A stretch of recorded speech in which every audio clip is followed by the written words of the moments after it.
Hello everyone. आज हम लोग क्लास नाइन्थ की एनसीईआरटी ज्योग्राफी को कवर करेंगे। हम लोग कोशिश करेंगे कि इस एनसीईआरटी को एक ही क्लास के अंदर मैक्सिमम 1 आवर के अंदर कंप्लीट कर लें।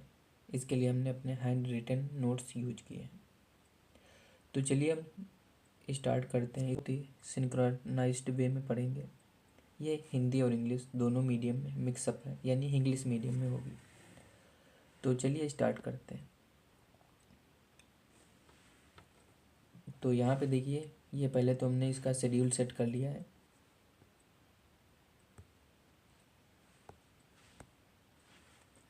ये क्लास नाइन्थ की ज्योग्राफी है। इसके अंदर कौन कौन सी यूनिट्स हैं वो पहले हम लोग यहाँ देखेंगे। इसमें केवल टोटल 6 यूनिट हैं। पहली है इंडिया, साइज एंड लोकेशन। दूसरी है physical feature of India, drainage system. चौथी है क्लाइमेट, नेचुरल वेजिटेशन और पॉपुलेशन। इसके साथ साथ में कुछ ग्लोसरी दी है। और ये एनसीईआरटी अभी मॉडिफाइड हो चुकी है 2023 टू 24। ये वाला हमारा इसका पैटर्न है। तो चलिए हम लोग पहला चैप्टर स्टार्ट करते हैं।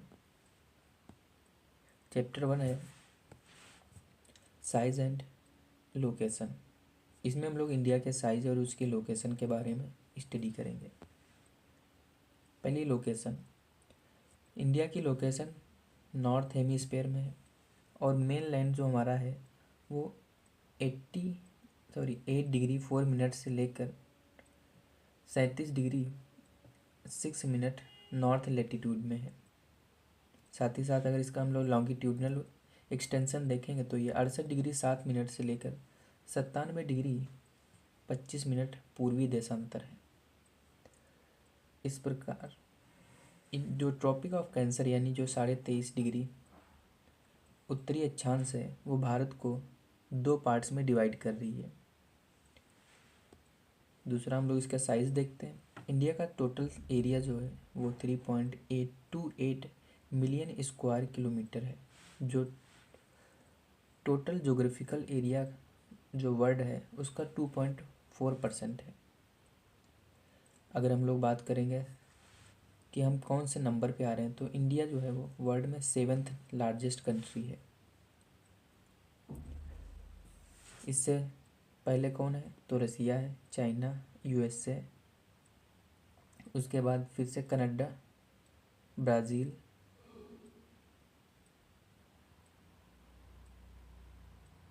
ऑस्ट्रेलिया और इंडिया है। एक मिनट, सॉरी, यहाँ पे हम लोग इसको करेक्ट करेंगे। रसिया, उसके बाद कनाडा, फिर यूएसए, फिर है चाइना, ब्राज़ील, फिर है ऑस्ट्रेलिया और इंडिया। इंडिया अपना 7th नंबर पे, इसको ध्यान रखेंगे। इसके साथ साथ में हमारी बाउंड्रीज देखें तो हमारी जो लैंड बाउंड्री है टोटल वो 15,200 किलोमीटर की है। साथ ही साथ जो हमारी कोस्ट लाइन है वो 7,516.6 किलोमीटर की है। इस प्रकार हमारा जो लॉन्गिट्यूडनल एंड लैटिट्यूडनल जो दोनों अक्षांशीय और देशांतरीय विस्तार है वो लगभग 30 डिग्री में फैला हुआ है। इंडिया की जो बाउंड्रीज़ की बात करें तो आपको पता है नॉर्थ में जो हमारा यंग फोल्ड माउंटेन है और इसके साउथ में इधर अरेबियन सी और इधर बे ऑफ बंगाल, और यहाँ पे नीचे दक्षिण में जो है वो इंडियन ओशन यानी हिंद महासागर है।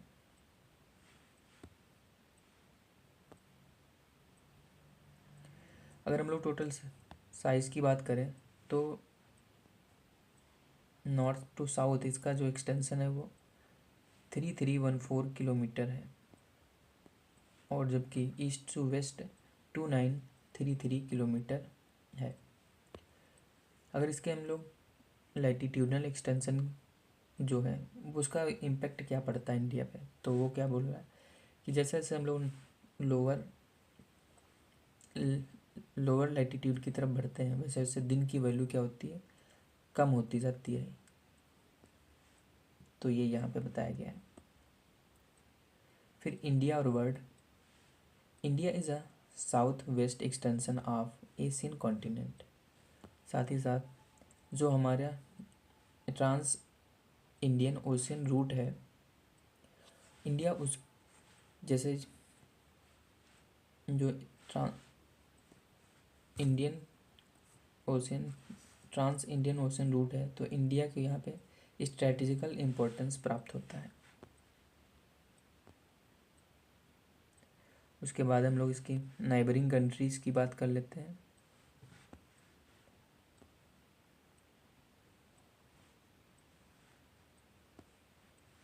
तो आपको पता है कि इंडिया के जो नाइबरिंग कंट्रीज़ हैं, इधर पाकिस्तान, अफ़गानिस्तान, चाइना, म्यांमार, यहाँ बांग्लादेश है, ये हमारी यहाँ पे नेपाल और भूटान। इसके साथ साथ में हम जो साउथ में है, यहाँ पे श्रीलंका है और इधर मालदीव है।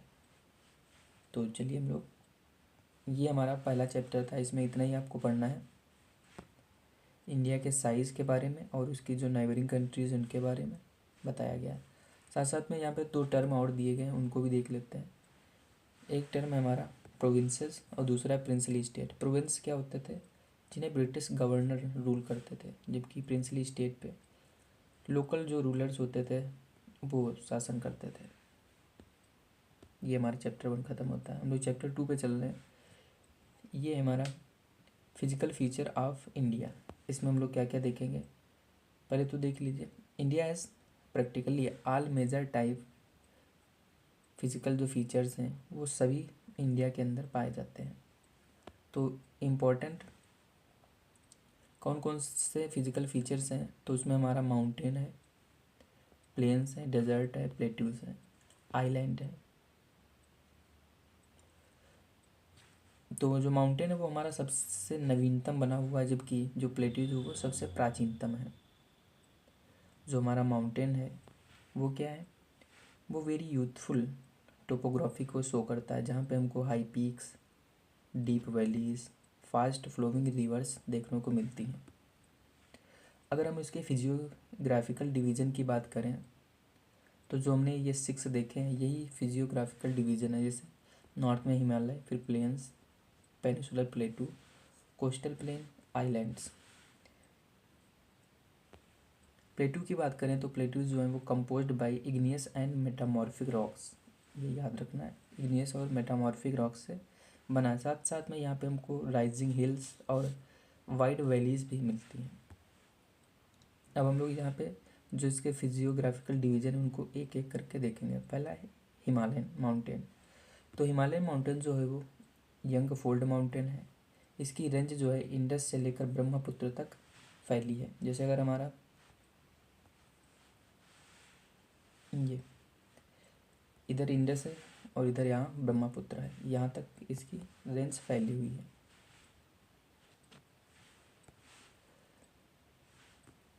अगर इसकी हम लंबाई की बात करें तो ये 2400 किलोमीटर लंबा और पश्चिम में 400 किलोमीटर, जबकि पूरब में 150 किलोमीटर चौड़ा है।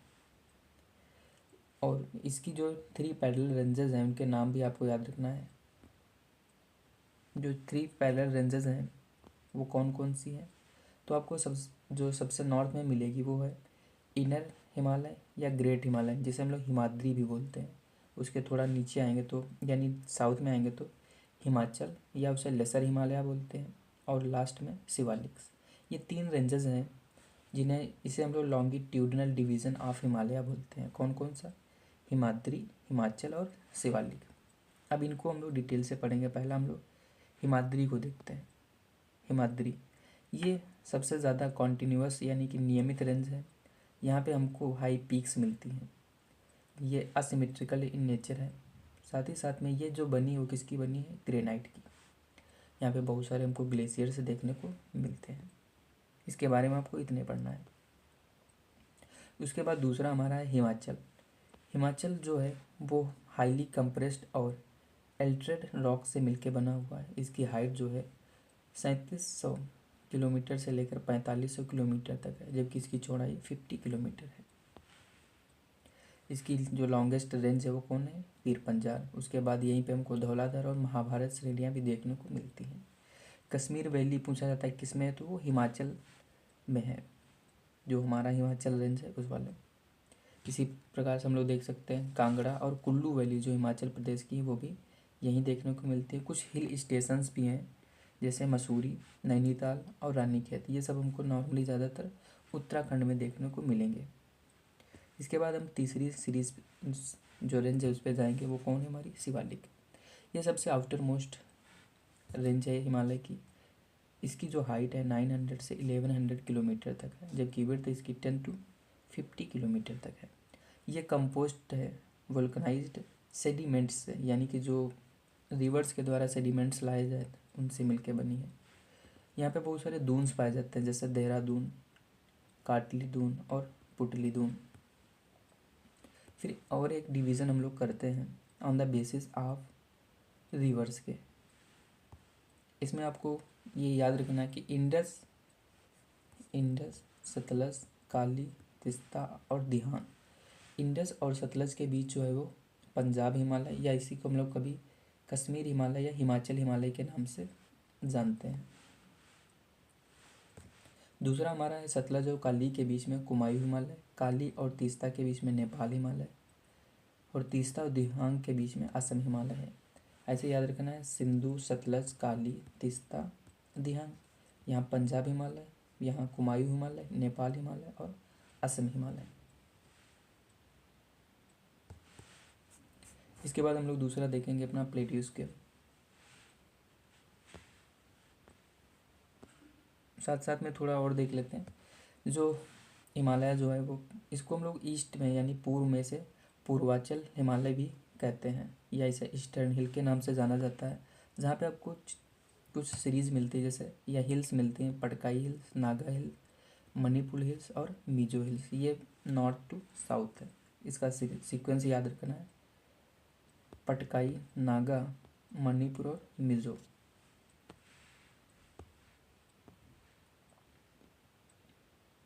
दूसरा हमारा इसके नीचे जाएंगे तो नदर्न प्लेन मिलेंगे। इनका जो एरिया है वो लगभग 70 लाख किलोमीटर स्क्वायर है। इसको हमने 3 पार्ट में डिवाइड किया है। वेस्टर्न में यानी पश्चिम में पंजाब हिमालय जो सिंधु और उसकी सहायक नदियों के द्वारा बना है। दूसरा जो मिडिल में है गंगा हिमालय, या सॉरी गंगा प्लेन, जो घग्गर और तीस्ता से मिलके बना है। इसके बाद ब्रह्मपुत्रा प्लेन जो वेस्ट नॉर्मली हमको असम में मिलता है और ब्रह्मपुत्रा नदी और उसकी सहायक नदियों के द्वारा बना है। गंगेटिक प्लेन जो है वो हरियाणा, दिल्ली, उत्तर प्रदेश, बिहार, झारखंड और वेस्ट बंगाल में फैला हुआ है। इसके साथ साथ में इसके 4 रीजनल जो रिलीफ्स मिलते हैं उनके बारे में देख लेते हैं। जैसे आपको पता है जब रिवर्स ऊपर से नीचे आ रही हैं तो पहले यहाँ पे आपको भाबर मिलेगा, जहाँ पर ये रिवर्स पत्थरों के बीच में छुप जाएगी, उसके बाद ये फिर से वापस आ जाएगी। यहाँ पे आपको जंगल्स यानी तराई वाला रीजन मिलेगा। उसके बाद में हम लोग यहाँ पे खादर और बांगर की बात करेंगे।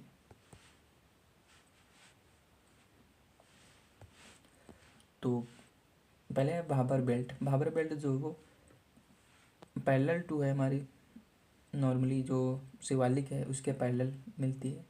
यहाँ पे आपको पत्थरों के बहुत सारे डिपॉजिट मिलते हैं और नदियाँ यहाँ पे विलुप्त हो जाती हैं। फिर तराई रीजन उसके बाद आएगा जहाँ पे नदियाँ पुनः आपको दिखती हैं। ये नम और दलदली क्षेत्र है। यहाँ पे जो वाइल्ड लाइफ है और जो जंगल है बहुत ज़्यादा डेंस है। उसके बाद हमको बांगर जो मिलेगा। बांगर में क्या है, यहाँ पे आपको ये इसे पुराना जलोढ़ भी बोलते हैं और यहाँ पे हमको चूने के नीचे मिलते हैं जिन्हें हम लोग कंकड़ बोलते हैं।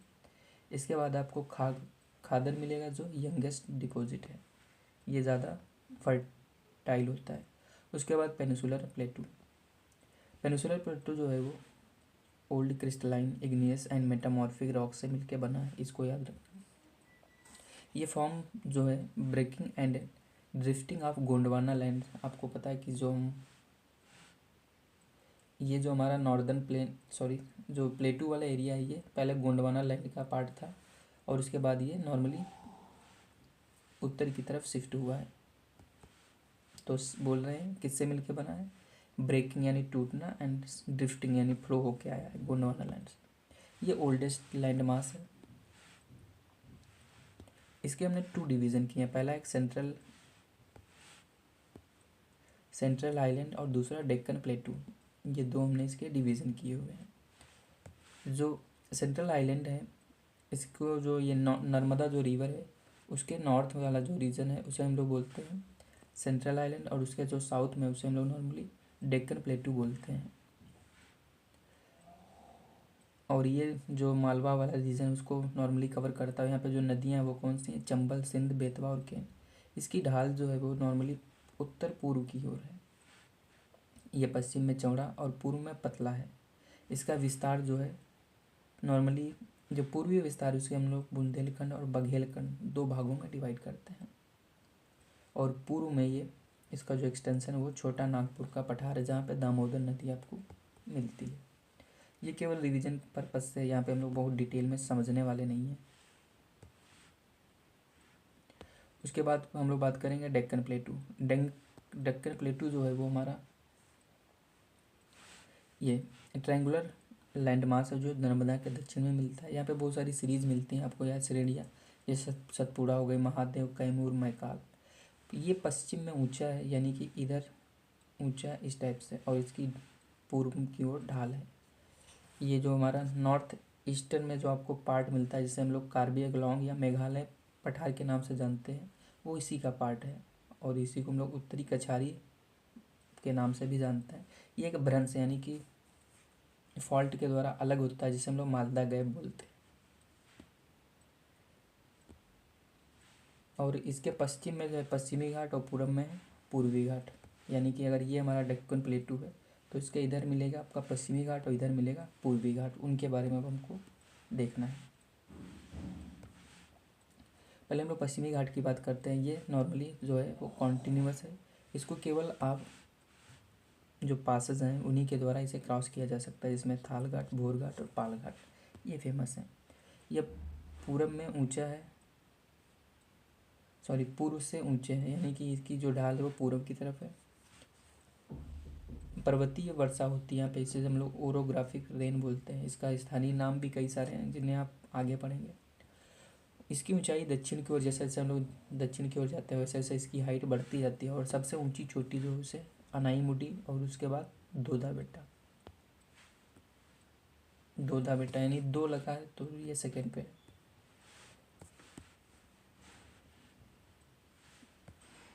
अगला हमारा पूर्वी घाट। पूर्वी घाट जो महानदी से लेकर नीलगिरी तक फैला हुआ है, यानी कि यहाँ पे से महानदी, यहाँ महानदी और यहाँ नीलगिरी तक, ये इसे पूर्वी घाट हम लोग बोल रहे हैं। ये नॉर्मली हमारी बहुत ज़्यादा डिसकॉन्टिन्यूस रेंज है। और यहाँ की सबसे ऊंची जो चोटी है महेंद्रगिरी, जिसकी ऊंचाई 1500 मीटर है।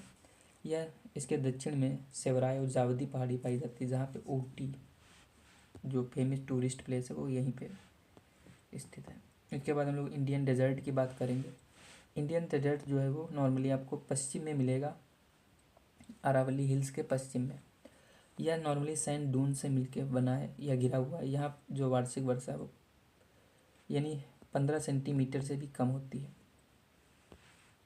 यहाँ की जो लार्जेस्ट रिवर है वो लूनी है। यहाँ पे आपको बरकान्स मिलते हैं। बरकान क्या होते हैं, ये अर्धचंद्राकार बालू के टीले होते हैं जिन्हें हम लोग बरकान बोलते हैं। इनका विस्तार बहुत ज़्यादा है, लेकिन कहीं कहीं पे आपको लॉन्गिट्यूडनल डून्स भी मिलते हैं जो केवल हमको इंडो पाक जो बॉर्डर है वहाँ पे मिलते हैं। इसके बाद हम लोग कोस्टल प्लेन्स की बात करते हैं। कोस्टल प्लेन प्रायद्वीपीय व पश्चिमी व पूर्वी घाट के बीच का यह संकीर्ण क्षेत्र है। पश्चिमी घाट व अरब सागर के बीच में है, जिसे हम लोग 3 सेक्शनल पार्ट में डिवाइड करते हैं, जिनका नाम कोंकण तट, कन्नड़ तट और मालाबार है। ये पश्चिमी की बात हो रही है। जैसे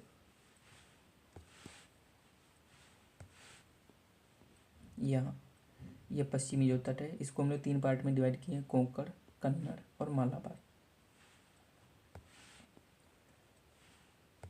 उसके बाद हम इसके पूर्वी तट की बात करेंगे। पूर्वी तट जो है, पूर्वी तट को दो भाग में डिवाइड करते हैं। एक को हम लोग उत्तर वाले को उत्तरी सरका, दक्षिण वाले को कोरोमंडल बोलते हैं।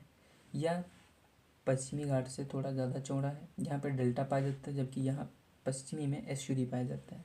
यहाँ की सबसे बड़ी जो झील है वो चिल्का झील है, जो भारत की सबसे बड़ी खारे पानी की झील है और उड़ीसा में स्थित है। उसके बाद हम लोग आइलैंड्स की बात करते हैं। आइलैंड आपको पता है दो ही हमारे पास है नॉर्मली फेमस, जो है लक्षद्वीप और अंडमान निकोबार। लक्षद्वीप के बारे में आपको ज़्यादा से ज़्यादा इन्फॉर्मेशन पता है, लेकिन सबसे इम्पोर्टेंट ये पिटली आइलैंड याद रखना है, जो लक्षद्वीप का है, जहाँ पे मनुष्य नहीं रहते हैं, लेकिन यहाँ पे हमने एक बर्ड सेंचुरी बनाई हुई है। अंडमान या लक्षद्वीप से थोड़ा साइज में बड़ा है और न्यूमरस और स्कैटर्ड यानी फैला हुआ, बहुत बिखरा हुआ है। यहाँ पे इक्वेटोरियल क्लाइमेट पाई जाती है और बहुत ज़्यादा डेंस फॉरेस्ट कवर है। यहाँ एक भारत का एकमात्र सक्रिय ज्वालामुखी बैरन भी है। प्रवाल के बारे में जानते हैं। प्रवाल का विकास गर्म तथा छिछले जल में होता है और जो मड फ्री होना चाहिए। ये कैल्शियम कार्बोनेट का स्राव करते हैं और 3 प्रकार के होते हैं, जैसे बैरियर रीफ, फ्रिंज रीफ या फ्रिंजिंग रीफ और एटॉल। एटॉल क्या होते हैं? ये सर्कुलर या हॉर्स शू शेप के होते हैं। ये हमारा सेकेंड चैप्टर ख़त्म होता है। अब हम लोग थर्ड चैप्टर पे चलेंगे, ड्रेनेज।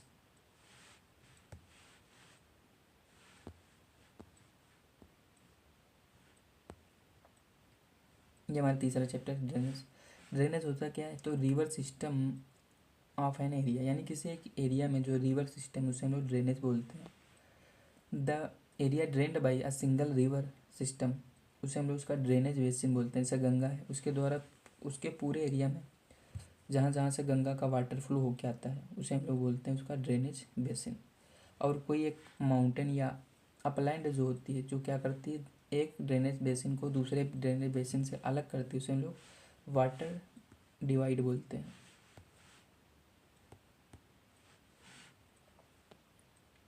ड्रेनेज बेसिन के बारे में समझते हैं थोड़ा। वर्ल्ड की जो लार्जेस्ट ड्रेनेज बेसिन है वो कौन सा है? अमेजन। और भारत का कौन सा है? वो गंगा वाला।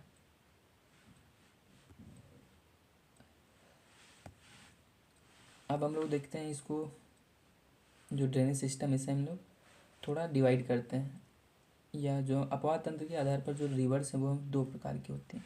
एक हमारी हिमालय रिवर्स है, दूसरी प्रायद्वीपीय रिवर है।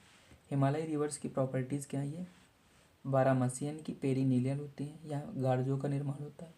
यहाँ विसर्प, गोकुल झील व अन्य निक्षेपण आकृतियाँ आपको देखने को मिलेंगी, जो हम लोग 11th में पढ़ेंगे। उसके बाद ये जो हमारी हिमालय रिवर्स है वो डेल्टा का निर्माण करती है, जिनमें सिंधु, ब्रह्मपुत्र और गंगा ही फेमस है। जबकि प्रायद्वीपीय नदियाँ क्या है? मौसमी होती हैं, यानी कि यहाँ पे जो वाटर होता है वो एक कुछ टाइम के लिए ख़त्म हो जाता है, फिर उसके बाद आता है। थोड़े कुछ पॉइंट हैं, जैसे अम्बाला। अम्बाला सिंधु व गंगा के बीच जल विभाजक की तरह कार्य करता है। केनुला, आपसे पूछा जाएगा कि केनुला किसकी सहायक नदी है, तो ये ब्रह्मपुत्र की सहायक नदी। सिंधु नदी समझौता जो 1960 में हुआ था, उसको भी ध्यान रखना, भारत और पाकिस्तान के बीच। उसके बाद हम लोग जब प्रायद्वीपीय नदियों की बात करते हैं, उसमें सबसे पहले गोदावरी। गोदावरी जो प्रायद्वीप सबसे लंबी प्रायद्वीपीय नदी है, जो 1500 किलोमीटर में फैली है, जिसका मैक्सिमम पार्ट महाराष्ट्र, मध्य प्रदेश, उड़ीसा और आंध्र प्रदेश में है। इसकी सहायक नदियाँ हैं पूर्णा, वर्धा, प्राणहिता, मंजरा, वेनगंगा और पेनगंगा। इनको याद रखना। इसे दक्षिण गंगा के नाम से भी जाना जाता है। उसके बाद हमारी महानदी जो 860 किलोमीटर है, इसकी द्रोणी महाराष्ट्र, छत्तीसगढ़, झारखंड और उड़ीसा। इसकी जो सबसे सहायक इम्पोर्टेंट सहायक नदी है वो एक है हंसदेव, एक है इब, एक है तेल। इनको ध्यान रखना। उसके बाद एक कृष्णा।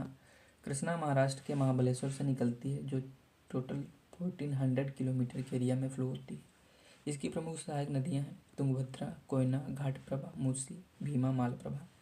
तुंगभद्रा, कोयना, घाटप्रभा, मूसी, भीमा, मालप्रभा, इनको याद रखना, ये कृष्णा की सहायक। उसके बाद कावेरी। कावेरी कर्नाटक के ब्रह्मगिरी पर्वत से निकलती है, जो तमिलनाडु, केरल और कर्नाटक में फ्लो होती है। यहाँ पे जो तमिलनाडु के अंदर कुडलूर वाला एरिया है, वहाँ पे ये जाके बे ऑफ बंगाल में मिल जाती है। टोटल 760 किलोमीटर में बहती है। इसकी सहायक नदियाँ कौन है? अमरावती, भवानी, काबिनी, हेमावती। जो हमारा भारत का सेकेंड लार्जेस्ट वाटरफॉल है शिव समुद्रम, वो कावेरी पे ही है। ये हमारा सेकंड चैप्टर खत्म होता है। अब हम लोग फोर्थ चैप्टर पे चलेंगे, जो है जलवायु। क्लाइमेट क्या होती है? पर्यावरण के लिए आवश्यक जो हमारे 3 कंपोनेंट हैं, जिसमें स्थलाकृतियाँ जो हम लोग पढ़ चुके हैं, जिसमें हम लोग पर्वत, मैदान, पठार, द्वीप, इनके बारे में, मरुस्थल के बारे में पढ़ा। दूसरा में अपवातन, जो अभी पढ़ा।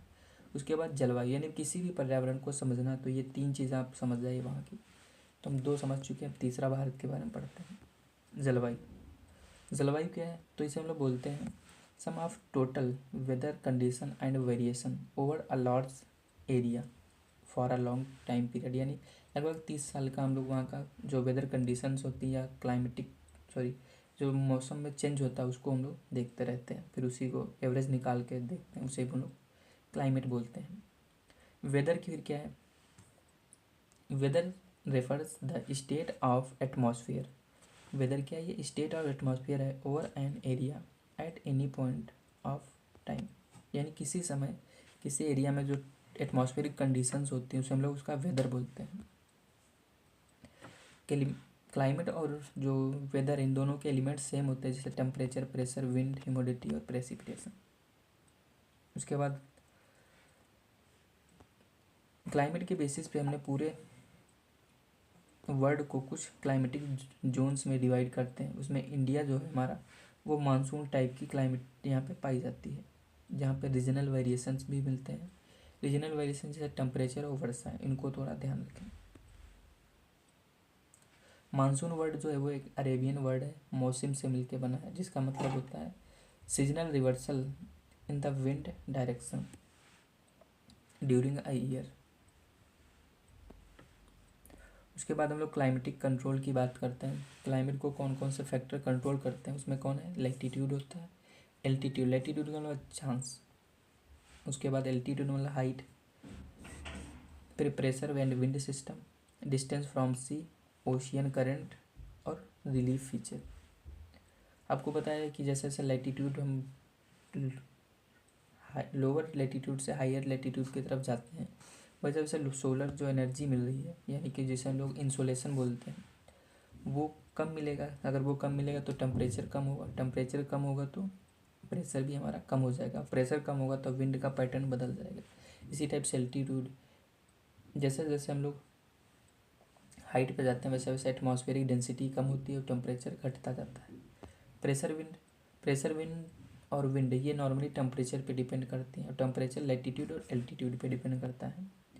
एट डिस्टेंस फ्रॉम सी, जैसे जैसे हम लोग सी से दूर जाते हैं, वैसे वैसे नॉर्मली जो मॉडरिंग इन्फ्लुएंस हो तो कम होता जाता है। ओशियन करंट, समुद्र तट की ओर ये चलती है नॉर्मली, और जलवायु को प्रभावित करती है। एक क्वेश्चन है, जैसे पूछ रहे हैं कि सबसे ज़्यादा जो हमारे वर्ल्ड के डेजर्ट हैं, वो नॉर्मली महाद्वीपों के पश्चिमी घाट पे ही क्यों मिलते हैं, सब ट्रॉपिकल रीजन में? तो इसका रीज़न यही है, जो हमारी ओशियन करेंट्स हैं, जहाँ पे ठंडी ओशियन करेंट्स मिलेंगी, यानी कोल्ड ओशियन करेंट्स मिलेंगी, वहाँ पे नॉर्मली डेजर्ट बनते हैं। फिर है रिलीफ, रिलीफ का मतलब वही, कहाँ पे माउंटेन, डेजर्ट, प्लेटू, ये सब है।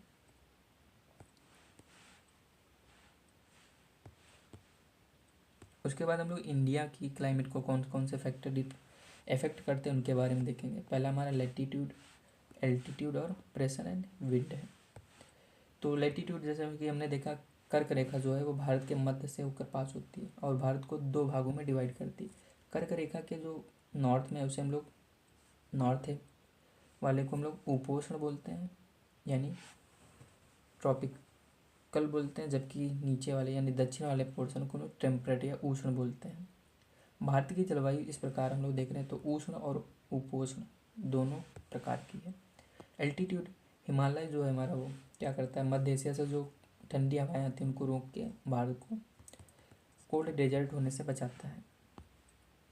प्रेशर विंड, जो प्रेशर और विंड हैं वो नॉर्मली कई फैक्टर पे डिपेंड करती हैं, जैसे वायुमंडलीय या धरातलीय पवनें, वायु का परिसंचरण, और जो पश्चिमी विक्षोभ है साथ साथ में, उष्णकटिबंधीय चक्रवात इन सब से निर्धारित भी होती है, उनको इफेक्ट भी करते हैं। इसके साथ साथ में हम पूर्वी व्यावसायिक जो पवन है यानी कि ईस्टर ईस्टर्लीज भी बोलते हैं सब, उनके बारे में।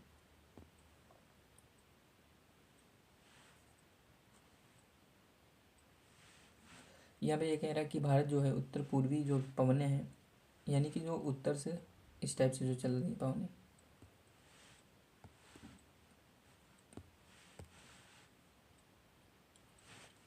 भारत उत्तरी पूर्वी व्यापारी पवनों वाले क्षेत्र में स्थित है। ये पवनें उत्तरी गोलार्ध के उपोष्ण कटिबंधीय हाई प्रेशर से उत्पन्न होती हैं और दक्षिण की ओर बहती हैं।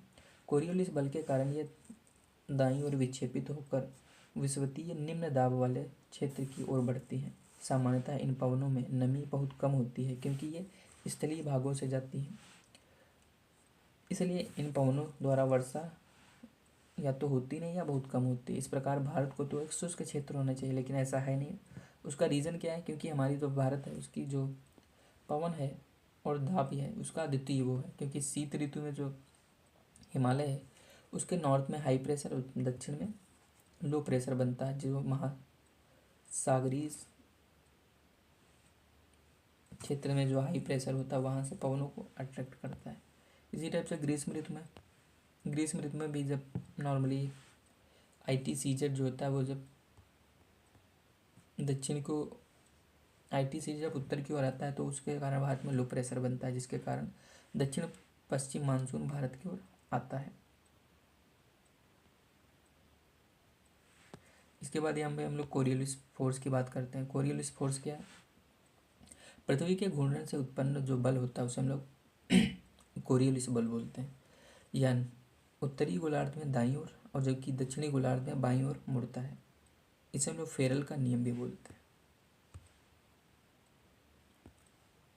सीजन जो मानसूनी जलवायु की एक विशेषता यह होती है कि वो ऋतु परिवर्तन करती है, और हमने ऋतु को 4 भाग में डिवाइड किया: cold weather season, hot weather season, advancing monsoon और रिट्रीटिंग मानसून।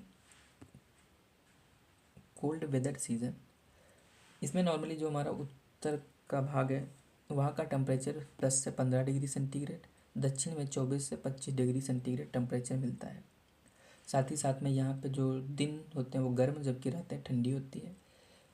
तुषार गिरता है यानी फ्रॉस्ट जो होता है, और स्नोफॉल भी कहीं कहीं देखने को मिलता है।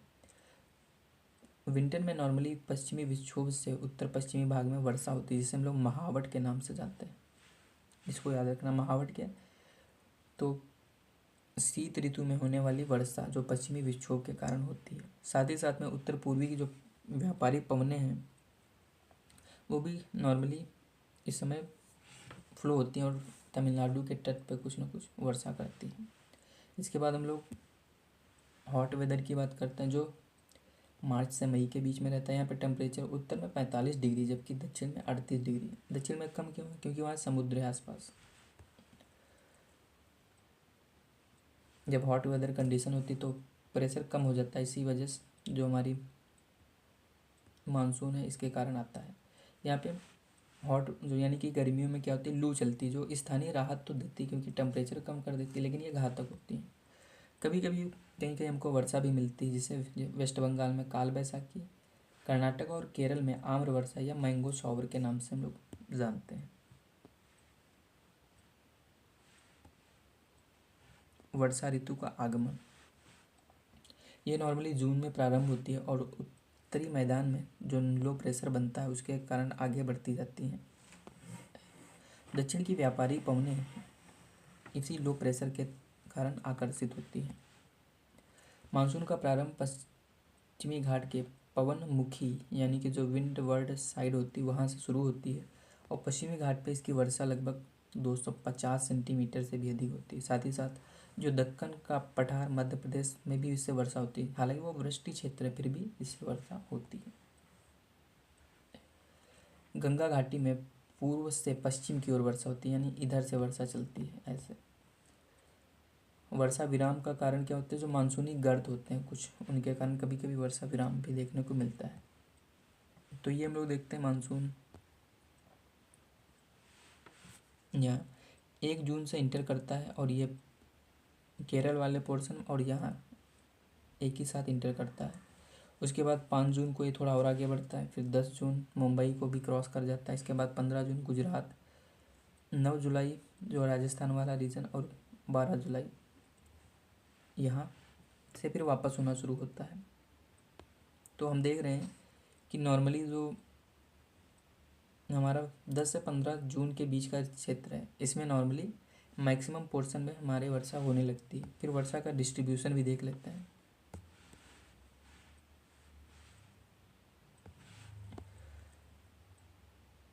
जो पश्चिमी घाट और यहाँ थोड़ा अरुणाचल वाला रीजन और यहाँ सिक्किम के थोड़ा आसपास, ये मिजोरम वाला रीजन, ये मेघालय वाला सॉरी, यहाँ पे मैक्सिमम वर्षा 400 सेंटीमीटर तक होती है। इसके बाद में थोड़ा इधर आगे जाएंगे तो यहाँ 200 से लेकर, जो पिंक वाला पोर्शन दिख रहा है, 200 से 400 सेंटीमीटर वर्षा होती है। इस वाले रीजन में 100 से 200 सेंटीमीटर की वर्षा मैक्सिमम पोर्शन पे यही वर्षा होती है। ये जो है हमारा रीजन, यहाँ पे वर्षा 40 से 60 सेंटीमीटर के बीच होती है और इस वाले रीजन में 20 से 40 और यहाँ और ये लद्दाख वाले रीजन में 0 से 20 सेंटीमीटर के बीच में वर्षा होती है। वर्षा को समझते रहेंगे क्योंकि इसी से हम लोग वेजिटेशन और उसके अन्य फैक्टर के बारे में पढ़ेंगे। फिर वर्षा का वितरण हम लोगों ने देख लिया। फिर ये मानसून का वापस होना, नॉर्मली 1 सितंबर जहाँ से स्टार्ट होता है वहीं से वापस होना शुरू होता है। तो इसके बाद 15 सितंबर यहाँ, 1 अक्टूबर तक नॉर्मली यहाँ से वापस, 15 अक्टूबर तक नॉर्मली उत्तर भारत से पूरी तरह मानसून वापस हो जाता है और दक्षिण में थोड़ा थोड़ा वर्षा करता रहता है और फिर चक्रवाती वर्षा होती है यहाँ पे।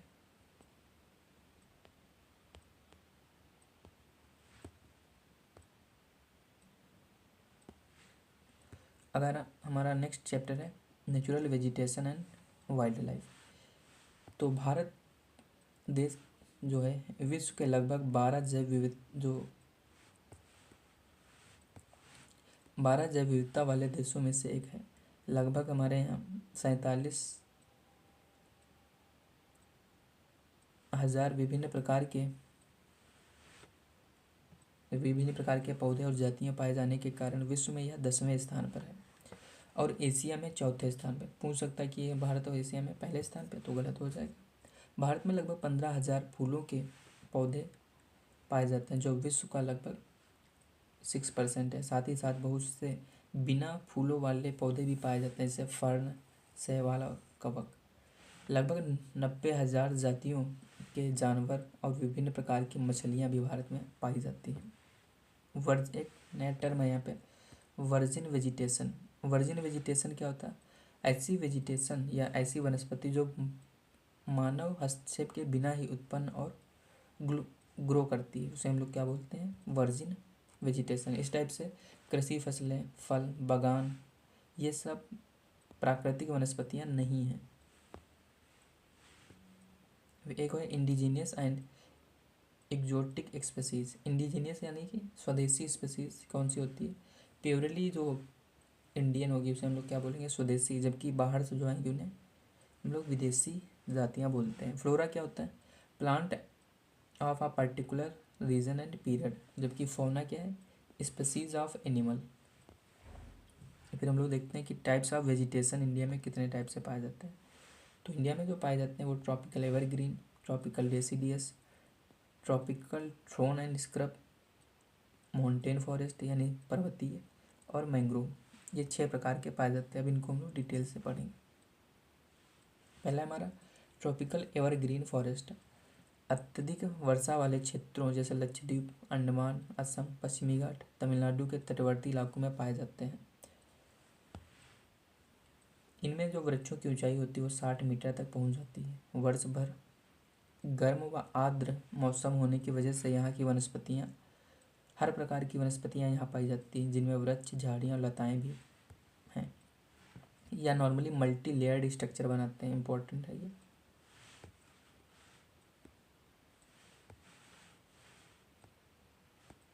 मल्टी लेयर्ड स्ट्रक्चर बनाते हैं ये कॉमर्शियली। यहाँ पे जो इम्पोर्टेंट ट्रीज़ हैं वो कौन से हैं, जैसे एबोनी,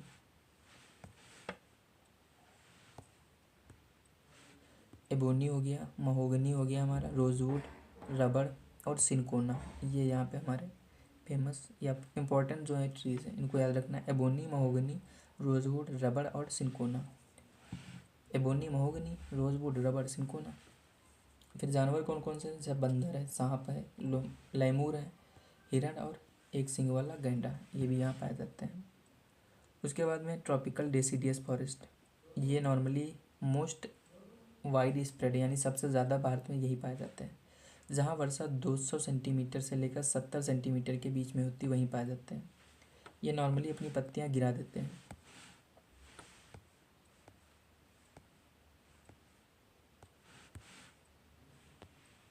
ग्रीष्म ऋतु में अपनी पत्तियाँ गिरा देते हैं। ये दो प्रकार के होते हैं, एक मॉइस्ट यानी कि आर्द्र, दूसरे शुष्क। आर्द्र वाले नॉर्मली कहाँ कहाँ पाए जाते हैं, तो हिमालय के गिरिपद में, झारखंड, उड़ीसा, पूर्वी भाग, उत्तर पूर्वी जो राज्य वहाँ, छत्तीसगढ़, वेस्ट बंगाल, इन वाले में पाया जाता है, जहाँ वर्षा 100 से 200 सेंटीमीटर के बीच होती है। इनके वृक्ष जो हैं कौन है, सागौन, बांस, साल, शीशम, चंदन, खैर, कुसुम, अर्जुन, सहतूत। सहतूत को मलबरी भी कहते हैं। ये दूसरा है ड्राइट, जहाँ पे वर्षा 70 से 100 सेंटीमीटर होती है। ये नॉर्मली प्रायद्वीपीय भारत और उत्तर प्रदेश व बिहार में फेमस है। इनमें वृक्ष कौन है, वही वृक्ष हैं, सागौन, साल, पीपल और नीम। साल है ये, साल।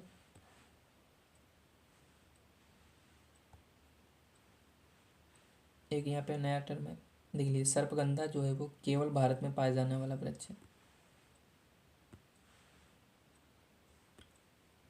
Tropical thorn forest and scrub, ये वहाँ पाए जाते हैं जहाँ वर्षा नॉर्मली 70 सेंटीमीटर से कम होती है। इनका जैसे एरिया कौन सा हो गया, मैंने वर्षा देख लिया, वहाँ से देख लेंगे। जो पश्चिमी भाग हमारा है, जैसे गुजरात, राजस्थान, मध्य प्रदेश वाला रीजन, यहाँ वृक्ष कौन है, अकासिया, खजूर जिसे पाम भी बोलते हैं, यूकोराबिया तथा नागफनी।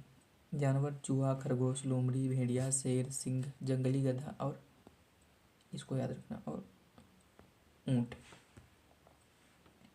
उसके बाद माउंटेन फॉरेस्ट यानी पर्वतीय, इनको नॉर्मली हम लोग ऊंचाई के साथ जैसे जैसे परिवर्तन होता है ये भी अपने बदलते जाते हैं। सबसे पहले आपको मिलेंगे जो गिरिपद में लगभग वही 1 से 1,500 मीटर तक की उसमें मिलेंगे। वो कौन से होते हैं, आर्द्र शीतोष्ण, जहाँ चेस्टनट पाया जाता है। उसके ऊपर जाएंगे शंकुधारी वन, जहाँ पाइन, देवदार, सिल्वर फर, स्प्रूस और सीडर पाए जाते हैं। इसके और ऊपर थोड़ा बढ़ेंगे तो टेम्परेट ग्रासलैंड, ये जो वृक्ष हैं यही टेम्परेट ग्रासलैंड में धीरे धीरे कन्वर्ट होते जाते हैं।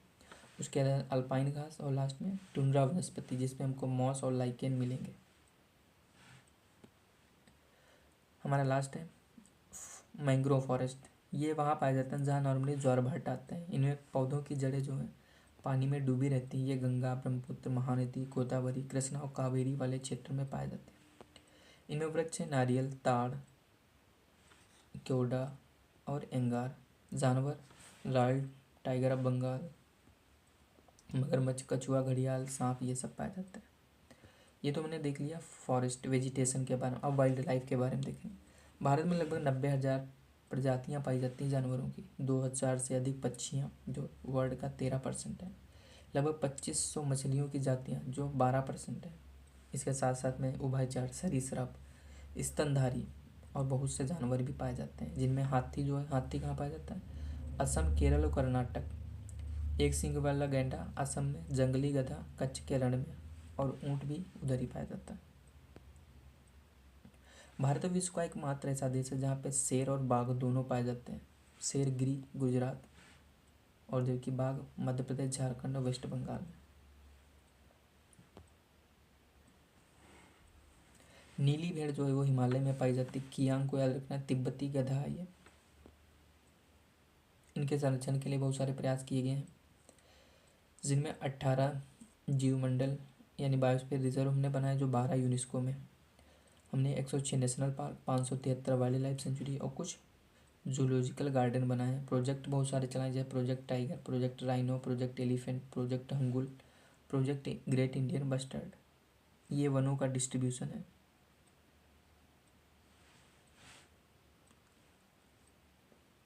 इस वाले रीजन, ये येलो वाला है हमारा उष्णकटिबंधीय सदाबहार वन, यहाँ ये सब पर्णपाती वन, इधर शुष्क इधर आर्द्र।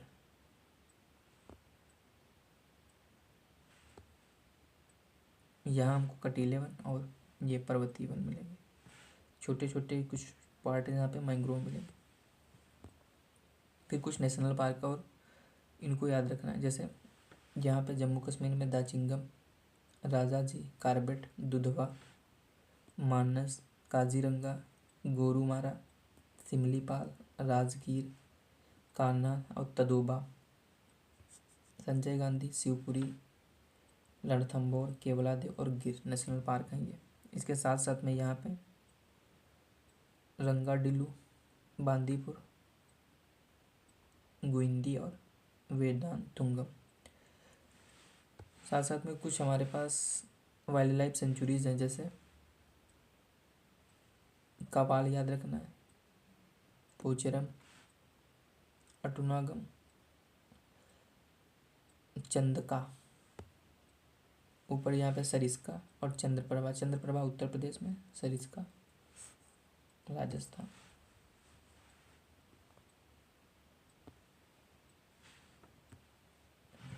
लास्ट चैप्टर हमारा है पॉपुलेशन। पॉपुलेशन क्या होता है? तो पॉपुलेशन यानी मानव। मानव जो है वह समाज व अर्थव्यवस्था के विकास में महत्वपूर्ण योगदान देता है।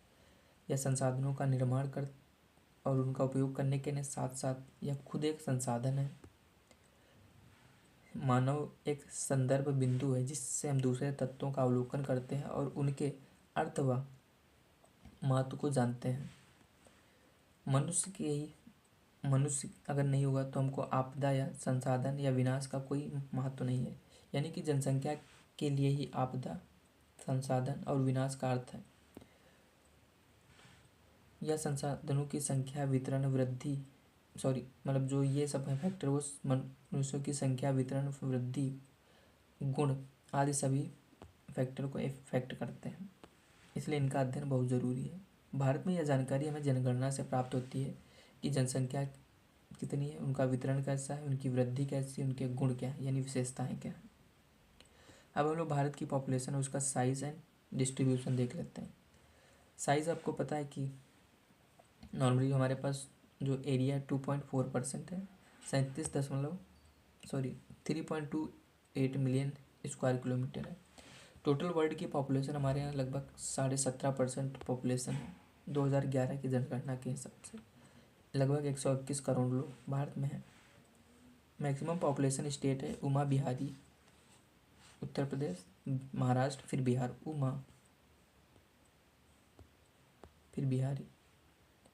उसके बाद में वेस्ट बंगाल और आंध्र प्रदेश है। मिनिमम कहाँ है? सिक्किम में और ये लक्षद्वीप में। सिक्किम में लगभग 0.6 मिलियन यानी कि लगभग 6 लाख, और जबकि लक्षद्वीप में लगभग 64,000 लोग हैं। एरिया के हिसाब से देखेंगे राजस्थान सबसे बड़ा है, जबकि इसकी पॉपुलेशन लगभग 5.5% है। सबसे ज़्यादा उत्तर प्रदेश की कितनी? लगभग 20 करोड़। फिर है डेंसिटी। हम लोग डिस्ट्रीब्यूशन देखेंगे, पहले साइज़ के हिसाब देखा, अब बाई डेंसिटी देखेंगे। जो डेंसिटी है वो प्रोवाइड करती है हमको एक बेटर पिक्चर, जिससे हम लोग उस पॉपुलेशन का अनइवन डिस्ट्रीब्यूशन समझ सकते हैं। डेंसिटी होती क्या है? तो number of person per unit area, उसे हम लोग पॉपुलेशन डेंसिटी बोलते हैं।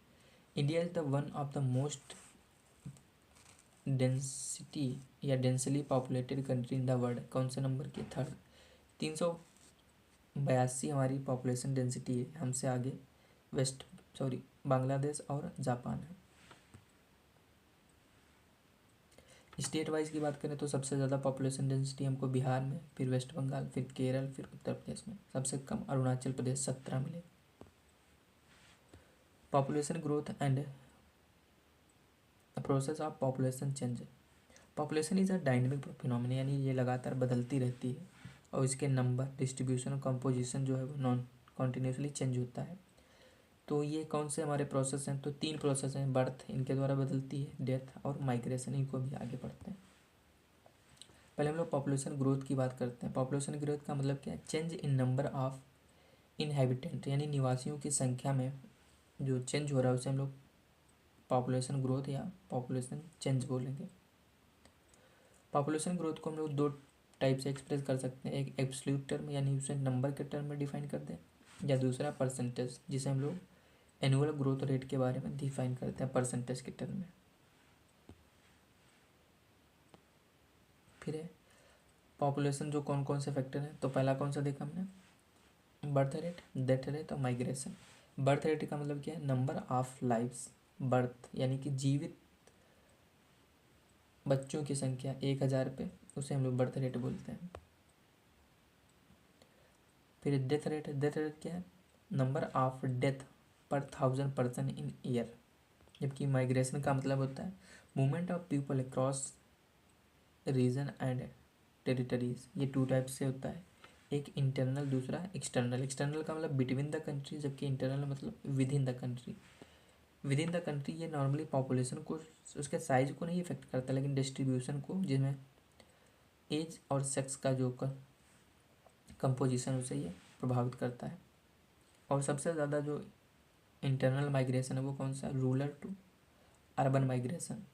मैक्सिमम भारत में यही पाया जाता है। इसका रीज़न क्या है, दो फैक्टर हैं रीज़न, एक है पुश फैक्टर, दूसरा पुल फैक्टर।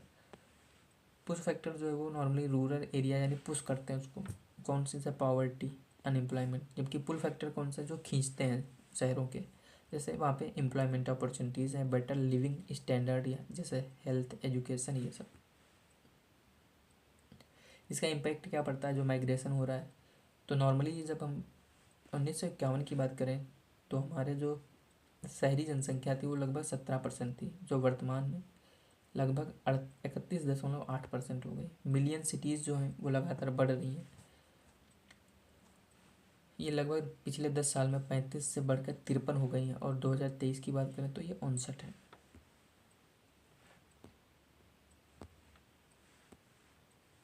एक यहाँ पे टर्म देखेंगे हम लोग, बर्थ रेट और डेथ रेट का जो रेशियो होता है उसे हम लोग नेचुरल इंक्रीज इन पॉपुलेशन बोलते हैं। फिर एडोलसेंट जो पॉपुलेशन है भारत में लगभग 20% है। ये कौन सी होती है, जो 10 से 19 साल के बच्चे होते हैं वो इसके अंदर आते हैं। ये they are most important resource है हमारे लिए, फॉर द कंट्री। इसलिए इनके फ्यूचर या इनके न्यूट्रिशन पर हमको फोकस करना चाहिए, अदरवाइज ये स्टंटिंग या एनीमिया का शिकार हो सकती है, स्पेशली गर्ल्स। फिर लास्ट टॉपिक हमारा national population policy. Population control के प्रयास 1952 से किए गए थे। फैमिली प्लानिंग प्रोग्राम चलाया गया था, जिसका उद्देश्य था promote responsible and planned parenthood on a voluntary basis. जबकि 2000 में हमने नेशनल पॉपुलेशन पॉलिसी लाई है, जिसका एम क्या है, provide a framework for imparting free and compulsory education. यानी कि 14 साल के जो कम बच्चे हैं उनको हम फ्री और कंपलसरी एजुकेशन देंगे। साथ ही साथ में रिड्यूस करें इन्फेंट मोर्टेलिटी रेट, और कितना करें, 30 से भी कम करें। अचीविंग द यूनिवर्सल इम्यूनाइजेशन, जो बच्चे होते हैं उनको हम वैक्सीनाइज्ड करें। Promoting delayed marriage of girls, साथ ही साथ में मेकिंग फैमिली वेलफेयर। इसके लिए हम लोग पीपल सेंट्रिक प्रोग्राम चला रहे हैं। तो ये हमारी 9th की एनसीईआरटी थी, जो पूरी तरह से हो चुकी है। Thank you.